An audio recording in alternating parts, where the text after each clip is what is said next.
అందరికీ నమస్తే అండి. Welcome back to our channel. అందరూ బాగున్నారనుకుంటున్నాను. ముగ్గురమ్మల మూలపుటముగా అమ్మవారు కొలువు తీరిన దేవాలయం. అమ్మ తల్లిని చూసినంతనే ఆ శక్తి అంతా మనకి ప్రసాదించే చల్లని తల్లి ఈ వారాహి అమ్మవారు. మరి ఇవాల్టి ఈ వీడియోలో ఈ వారాహి దేవాలయం ఎక్కడ ఉంది, అలాగే ఎలా వెళ్ళాలి, ఈ దేవాలయం అడ్రస్ ఏంటి, ఈ దేవాలయం కొన్న విశిష్టత ఏంటి, ఇక్కడ ఏమేమి కార్యక్రమాలు జరుగుతున్నాయి, అవన్నీ కూడా పూర్తి వివరాలతో ఈ వీడియోని షేర్ చేస్తున్నాను. అందులో మనకి ఆషాఢ శుద్ధ పాడ్యమితో మనకి వారాహి నవరాత్రులు కూడా ప్రారంభమైపోతున్నాయి. ఎంతో అంగరంగ వైభవంగా అమ్మవారికి ఇక్కడ పూజలు జరగబోతున్నాయి. మన ఇంట్లో అమ్మవారికి ఏ విధంగా అయితే చేసుకోబోతున్నామో అదే విధంగా అమ్మవారికి కుంకుమ పూజలతో ఆ తల్లిని దర్శించుకునే అద్భుతమైన అవకాశం ఈ దేవాలయం ద్వారా మనకి లభ్యమైపోతుంది. మరి ఈ దేవాలయం ఎక్కడుందో చూసేద్దాము. తల్లి పాదాలు శరణు అంటూ పట్టుకుంటే చాలు, ఆ తల్లి ఎటువంటి కష్టాల నుంచైనా సమస్యల నుంచైనా బయటపడేస్తుంది. మరి వారాహి అమ్మవారు సప్తమాతృకుల్లో ఒకరిగా చెప్తూ ఉంటారు. లలితా త్రిపుర సుందరి దేవికి సర్వ సైన్యాధ్యక్షురాలిగా ఉండే అమ్మవారే ఈ వారాహి అమ్మవారు. ఇప్పుడు అందరూ కూడా ఆషాఢ మాసం మొదలవుతుందంటే ఈ నవరాత్రుల కోసం వేచి చూస్తున్నాము. వారాహి నవరాత్రులు 9 రోజులు కూడా అమ్మవారికి చేసుకోవచ్చు. అయితే ఈ దేవాలయంలో ఉన్న ప్రత్యేకత ఏంటంటే అనగాదేవి సహిత, వారాహీదేవి సహిత, రాజశ్యామలాదేవి అమ్మవారు ముగ్గురు అమ్మవార్లు కొలువై ఉన్నారు. మరి ఈ దేవాలయానికి ఎలా వెళ్ళాలి అంటే ఇది వైజాగ్లో ఉంది. ఈ వైజాగ్లో అందరికీ తెలిసిన అడ్రస్ పరంగా చెప్పాలి అంటే నీలమ్మ వేప చెట్టు అనే గుడి అందరికీ కూడా వైజాగ్లో తెలిసిన దేవాలయం.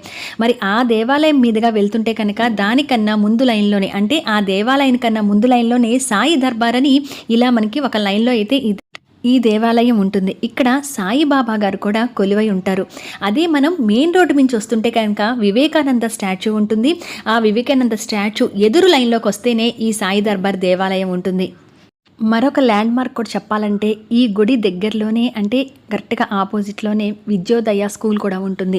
ఆ స్కూల్ లైన్లోకి వస్తే మనకి ఎదురుగా ఇలా ఒక ఫ్లాట్ లాగా కనపడుతుందండి. ఇది సాయి దర్బార్ అనమాట. ఈ దేవాలయంలోనే సాయిబాబా వారితో పాటు అనఘాదేవి, రాజశ్యామలాదేవి, వారాహి అమ్మవారు ముగ్గురు అమ్మవారి రూపంలో కొలువై ఉంటారు. అంతేకాకుండా దత్తాత్రేయ స్వామి, అనఘాదేవి ఉన్నారు అని అంటే ఆ స్వామి కూడా ఉంటారు కనుక దత్తాత్రేయ స్వామి సహిత అనఘాదేవి కొలువై ఉన్నారనమాట.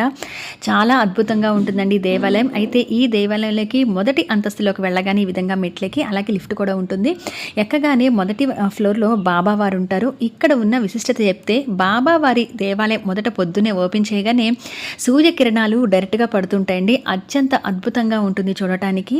ఈ హాల్ కూడా చాలా పెద్దదిగా, సాయిబాబా ముందు కూర్చుంటే ధ్యానం చేసుకోవాలనంటే అలా మనకి ప్రశాంతంగా ఉంటుంది అన్నమాట. ఇక్కడ చూస్తున్నారు కదండి, ఇలా సూర్య కిరణాలు కూడా బాబావారి దగ్గర పట్టడం అత్యంత అద్భుతంగా ఉంటుంది ఇలా చూడటానికి కూడా.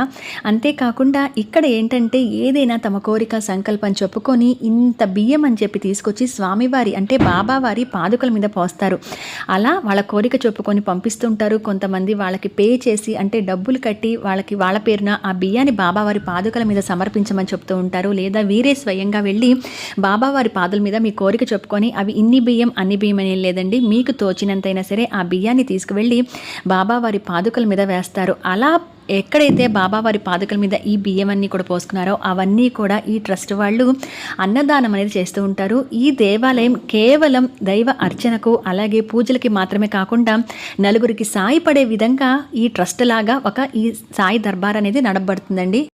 ఈ గుడి విశిష్టత ఏంటంటే ఎప్పుడూ కూడా ఒక పూజలే కాదు, మనము మనుషుల్లో దైవాన్ని చూడాలి అనే కాన్సెప్ట్తోనే ఈ గుడి అనేది నడపబడుతుంది.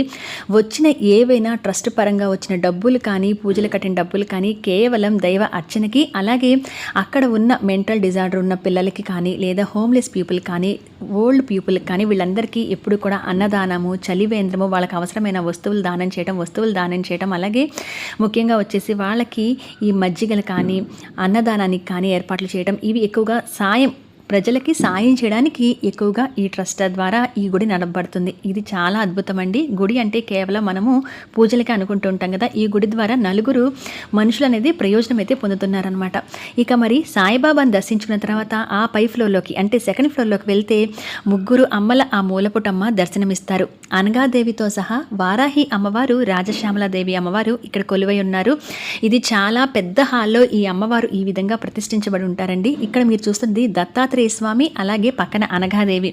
సంతానం కోసం చూస్తున్న వారు అనగా వ్రతాన్ని చేస్తూ ఉంటారు. అలాగే తమ పిల్లల బాగు కోసం, విద్యా ఉద్యోగం కోసం అనగా వ్రతాన్ని చేస్తూ ఉంటారు. అది మీకు తెలిసే ఉంటుంది. అలాగే దత్తాత్రేయ స్వామి కూడా పిల్లల విద్యకి, అలాగే వారి ఉద్యోగానికి స్వామివారిని ఎక్కువగా పూజించుకుంటూ ఉంటాం. దత్త చరిత్ర చదువుతూ ఉంటాం కదా.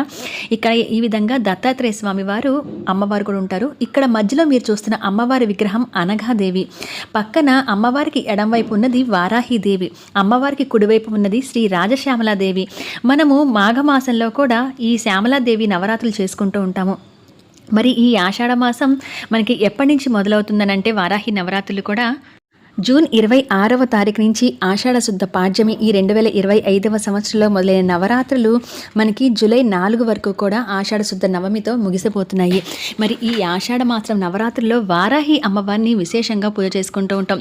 ప్రతి ఒక్కరూ కూడా ఆ తల్లిని పూజించిన వాళ్ళకి ఎటువంటి సమస్యల నుంచైనా బయటపడేస్తుందని, భూ సంబంధ సమస్యలు కానీ, శత్రు సమస్యలు కానీ, ఎటువంటి సమస్యలు ఉన్నా బయటపడేస్తుందని చెప్తారు. అందుకనే ఇంత అద్భుతమైన దేవాలయాన్ని మీరందరూ కూడా దర్శించుకుంటారని ఈ దేవాలయం మీకు షేర్ చేస్తున్నాను. అయితే ఇది వైజాగ్లో ఉంది కాబట్టి వైజాగ్లో ఉన్నవాళ్లే కాదండి, వేరే వేరే ఊళ్ళ నుంచి కూడా వచ్చి ఈ తల్లిని దర్శించుకొని వారు తమ కోరికలను తీర్చుకుంటూ కూడా ఆ తల్లికి పూజలు చేసుకుంటూ ఉన్నారు. బ్రహ్మ, విష్ణు, మహేశ్వర్ల త్రిమూర్తి రూపంగా దత్తాత్రేయ స్వామి వారిని చెప్తారు. మరి లక్ష్మీ, పార్వతి, సరస్వతి త్రిమూర్తి స్వరూపంగా అనగాదేవిని చెప్తారు. ఒక్క అనగాదేవిని పూజిస్తే ముగ్గురు అమ్మవారిని పూజించినట్టే. ఇక్కడ అందుకనే మధ్యలో అమ్మవారు అనగాదేవిగా కొలువై ఉన్నారు, లక్ష్మీదేవి. అయితే పక్కన వారాహిదేవి, లలితా త్రిపుర సుందరదేవికి సర్వ సైన్యాధ్యక్షురాలిగా ఈ వారాహి అమ్మవారు ఉంటుందండి. అందరూ కూడా పూజన చేసుకోవచ్చు. అయితే ఆ తల్లిని ఎవరికి ఇష్టం వచ్చినట్టుగా, ఎవరి మనసుకి నచ్చుతుందో ఆ రూపంలో కూడా ఆ తల్లిని పూజించవచ్చు. ఇక్కడ ఈయన ఉన్నారు కదండి, ఈ గురువుగారి సంకల్పంతోనే మరికొంతమంది కలిసి వారి వారి డబ్బులతోనే చందాలాగా వేసుకొని ఆ ట్రస్ట్ ద్వారా ఈ దేవాలయాన్ని నిర్మించుకున్నారు. ఇది ఆల్మోస్ట్ 3 years అవుతుందండి. ఇది మొదట వారి సంకల్పం, మానవ సంకల్పం మాత్రమే అనుకున్నారు. కానీ ఈ ఇంట్లో వారి పెద్దల కాలం నుంచి కూడా ఈ దత్తాత్రేయ స్వామి వారి విగ్రహాలు అవి ఉండేవట, బాబావారి విగ్రహం కూడా. అలా వాళ్ళు పూజలు చేసుకుంటూ ఉండేవారు. గురువుగారు వారి సతీమణి కూడా ఎన్నో పూజలు చేస్తూ ఉండగా అది వారి దైవ సంకల్పంగా మారింది. మరి దేవుడు ఏం తలిచాడో, మనందరికీ ఎలా దశమి ఇవ్వదలుచుకున్నారో అమ్మవారు, కానీ ఈ గురువుగారి ద్వారా, వారి కుటుంబం ద్వారా కూడా మరికొంతమంది ఈ గుళ్ళో ఉన్న వారి ద్వారా ఈ గుడి నిర్మించడానికి వీలయ్యి మనంతరం కూడా దర్శనం చేసుకుంటున్నాం. అమ్మవారికి, దత్తాత్రేయ స్వామి వారికి, బాబా వారికి పూజలు జరుగుతున్నాయి.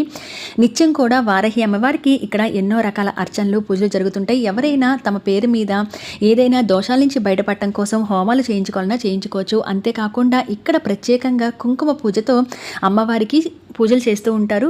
అయితే ఇక్కడ కొంత రుసుము అనేది చెల్లించి పూజ నిమిత్తం కొంత రుసుమును తీసుకొని పూజా ద్రవ్యాలు తీసుకొచ్చుకొని ఇక్కడ అమ్మవారికి కుంకుమ పూజ అనేది చేయించుకోవచ్చు. అలాగే వివాహ సమస్యలతో బాధపడుతున్నారు కానీ, విద్యలతో కానీ అమ్మవారిని ఏదైనా మొక్కుకొని ముడుపు కూడా కట్టుకుంటూ ఉంటారు. దత్త ప్రదక్షిణ చేయాలనుకున్నా కూడా ఇక్కడ ప్రదక్షిణ చేయొచ్చు. అలాగే బాబా వారికి ప్రదక్షిణ చేయాలన్నా, అమ్మవారికి ప్రదక్షిణ చేయాలన్నా కూడా ఈ గుళ్ళో మనం ప్రదక్షిణలు చేసుకొని మన సంకల్పం అనుకొని మొక్కులు కూడా మొక్కుకోవచ్చు, ముడుపులు కట్టుకోవచ్చు. ఇక ముందంతా మనకి వారాహి నవరాత్రులు కాబట్టి ఆయన ముడుపు కట్టుకునే విధానాన్ని, ఈ గుళ్ళో కూడా ఏమేమి పూజలు జరుగుతున్నాయి అన్నీ కూడా నేను అప్డేట్ ఇస్తూ ఉంటానండి. ఇక్కడైతే అమ్మవారికి కొన్ని పూజా ద్రవ్యాలు తీసుకొని నిత్యం కూడా కుంకుమ పూజ చేయించుకునే వాళ్ళు ఉన్నారు. అయితే ప్రత్యేకంగా పంచమి, అలాగే పౌర్ణమి, అష్టమి, అమావాస్య తిథుల్లో, శుక్రవారాలు, మంగళవారాలు ఇక్కడ ప్రత్యేకంగా అమ్మవారికి కుంకుమ పూజలు జరుగుతూ ఉంటాయి. సామూహికంగా కూడా జరుగుతూ ఉంటాయి. అంటే మనము నిమిత్త మాత్రంగా కొంత రుసుము అనేది చెల్లించి, అంటే కొంత అమౌంట్ అనేది చెల్లించి వీళ్ళకి పూజా ద్రవ్యాలు తీసుకొని వెళ్ళి మన గోత్రనామాలతో అందరినీ కూర్చోబెట్టి, ఆడవాళ్ళందరినీ కూడా కూర్చోబెట్టి వరుసగా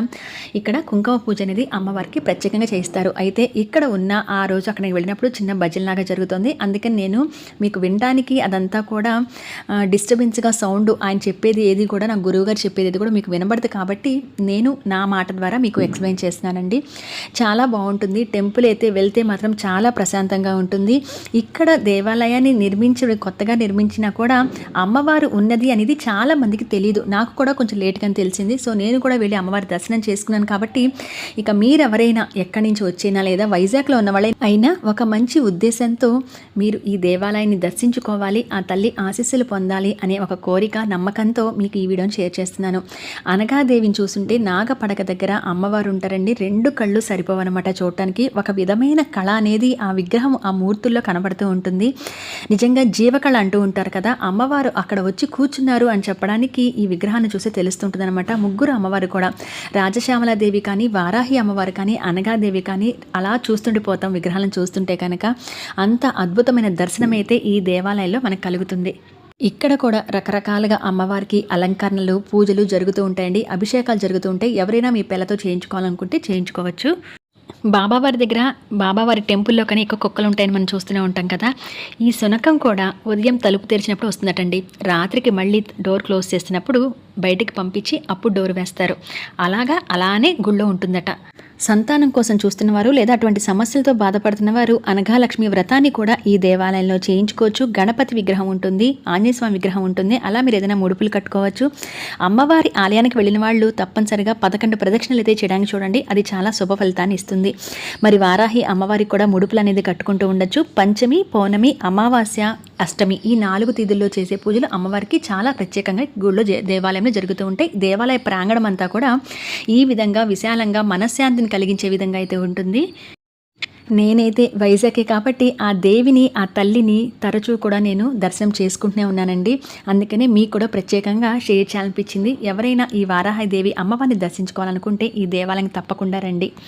అలాగే మీరు ఈ పూజ నిమిత్తం కానీ ఏదైనా డొనేట్ చేయాలనుకున్న ప్రతి రూపాయి కూడా ప్రజలకే చెందుతుంది. వారు అటువంటి సేవలైతే చేస్తున్నారు. ఓన్లీ దేవాలయం కట్టి వారు ఏదో పూజల కోసమే కాకుండా నలుగురు మనుషులకి మంచి చేయాలనే ఉద్దేశంతో నడపడుతుంది ఈ సాయి దర్బార్ ట్రస్ట్ అండి. అత్యంత అద్భుతమైన దేవాలయం. ఇక్కడ చూడండి, లక్ష్మీ, సరస్వతి ఈ విధంగా అమ్మవారి కూడా శ్రీమేరు ఉండి అమ్మవారి పాదాలు ఉంటాయి. అలాగే కుంకుమ పూజ అమ్మవారికి జరుగుతూ ఉంటుంది. ఇంత అద్భుతంగా ఉండే దేవాలయమే ఈ వారాహి అమ్మవారిదండి. నీలమ్మ వేప చెట్టు సందులోకి వస్తే అక్కడ దాకా వెళ్లకుండానే ముందు లైన్లోని అమ్మవారి గుడి ఉంటుంది. మెయిన్ రోడ్ నుంచి వస్తుంటే వివేకానంద వారి స్టాచ్యూ నిలబడి ఉంటుంది సెంటర్లో. ఆపోజిట్ లైన్లోకి వస్తే ఈ సాయి దర్బార్ అని ఇలా కనబడుతుంది. మరి దత్తాత్రేయ స్వామి వారికి పూజ చేయించుకోవాలనుకున్న, అనగాదేవి వ్రతాలు, వారాహి అమ్మవారిని దర్శించుకోవాలనుకున్న తప్పనిసరిగా మీరందరూ కూడా ఈ దేవాలయం సందర్శిస్తారనుకుంటున్నాను. అలాగే ముందు నవరాత్రుల్లో కూడా ఈ దేవాలయంలో ఏమేమి జరగబోతున్నాయి, ఏమేమి పూజలు జరగబోతున్నాయి అనేది మీ అందరికీ కూడా ఒక అప్డేట్ ఇస్తూ ఉంటాను. అన్నదానం నిమిత్తం మీరు ఏదైనా డొనేట్ చేయాలనుకున్నా, పూజల నిమిత్తం ఏం డొనేట్ చేయాలనుకున్నా అంతకు మించి మనకి పూజకు వచ్చే ఫలితం కన్నా ఎక్కువగా ఉంటుంది కాబట్టి అలాంటివి కూడా ఈ గుళ్ళో మనం ఇవ్వచ్చు. మరి ఇదండి వైజాగ్లో ఉన్న ఈ వారాహి దేవాలయం.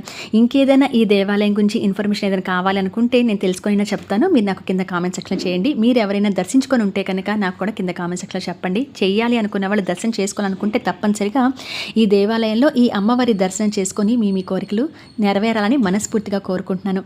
మరి ఈ వారాహి దేవాలయం ఇన్ఫర్మేషన్ అంతా మీకు నచ్చి ఉంటుంది అనుకుంటున్నాను. షేర్ చేయండి. మనలాగే మరికొంతమంది ఆ తల్లి దర్శనం చేసుకోగలుగుతారు ఈ వీడియో వల్ల. మరి మరొక మంచి ఇన్ఫర్మేటివ్ వీడియోలో మళ్ళీ కలుస్తానండి.